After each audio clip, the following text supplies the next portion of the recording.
इनके दरबार में जो भी आता है कभी खाली हाथ नहीं जाता है, बस जो आता है वो माता रानी झोली भर देती है उसकी। डोली में उनके दर्शन करके ऐसा लगता है जैसे साक्षात माता रानी हमारे आगे खड़े होके हमें दर्शन दे रहे हो। जो देवभूमि उत्तराखंड को देवों की भूमि कहा जाता है।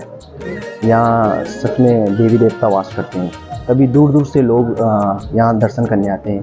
लोगों की जो भी परेशानी होती है माँ देवडोली उनकी परेशानियों को हल करती है और फल भी जरूर देती है। देवडोली जो है हमारे कुल देवी वगैरह है जो हमारे पुरखों से चली आई है, और ये उत्तराखंड है तो देवभूमि है, तो जिसने हम माता रानी को बहुत मानते हैं और हम ही क्या हमारे पूर्वज भी बहुत मानते आए हैं। तो जो हम मांगते हैं हम लोगों को उस चीज़ का फल मिलता है, इसीलिए हम लोग यहाँ पे इनके दर्शन करने आते हैं। क्योंकि अनंत है, यह देवभूमि है, इसको इसलिए देवभूमि कहा है कि आप कहीं बाहरी क्षेत्र में देखेंगे तो वहाँ किसी के ऊपर देवी देवता आना एक अलग चीज़ है, वो दरबार लगना। यहाँ की एक ऐसी मान्यता है इस देवभूमि की, यहाँ स्वयं विग्रह बनता है भगवती का या किसी भी देव रूप का विग्रह। उस विग्रह के अंदर जब भगवान की मूर्ति रखी जाती है, प्राण प्रतिष्ठा होती है या माँ भगवती की जब प्राण प्रतिष्ठा होती है, तो वो जो देवडोली है वो स्वयं नृत्य करना लग जाती है, स्वयं उस पर देवंश आ जाता है जिसको देवांश कहते हैं। और यह अनंत काल से है और अनादि काल तक चलता रहेगा। कि स्वर्ण मूर्ति या चांदी की मूर्ति या धातु की मूर्ति की प्राण प्रतिष्ठा होती है। प्राण प्रतिष्ठा मतलब उसमें प्राण डाले जाते हैं।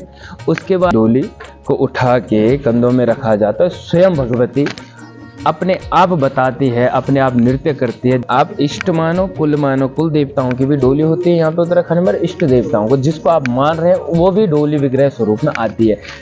यह है कि जिसने जैसा भगवती को माना, जिसने जिस रूप में माना, उस रूप में भगवती की स्थापना घर में होती है। डोली की स्थापना के लिए स्वयं माँ का ही आदेश होता है, कोई अपनी मर्जी से नहीं बनाता है। परंपरा तो उत्तराखंड में ही है, देवभूमि में है। इसकी मान्यता यह है कि जो देवडोलियाँ होती हैं वो पूरे समय में कार्य कर रही हैं, लोगों का समस्या का समाधान कर रही है। परंतु जो मुख्य पर्व होता है उसमें स्वयं आदेश होता है माँ का या किसी भी देवता है देवी की जो डोली है उनका आदेश होता है कि उन्हें गंगा जी का स्नान करना है, क्योंकि पर्व का समय है, वो देवी देवताओं का ही समय, इसलिए देवडोलियों का स्नान होता है। उत्तराखंड के कण कण में देवी देवता निवास करते हैं, तभी तो यहाँ की लोक संस्कृति अपने आप में अनूठी है। देवडोलियों की परंपरा इस संस्कृति का एक अहम हिस्सा है जो आस्था और विश्वास के साथ सदियों से यहाँ के लोगों को आपस में जोड़े हुए है। तिलक पत्रिका के लिए उत्तराखंड से कैमरामैन हरीश कुमार के साथ आशु शर्मा।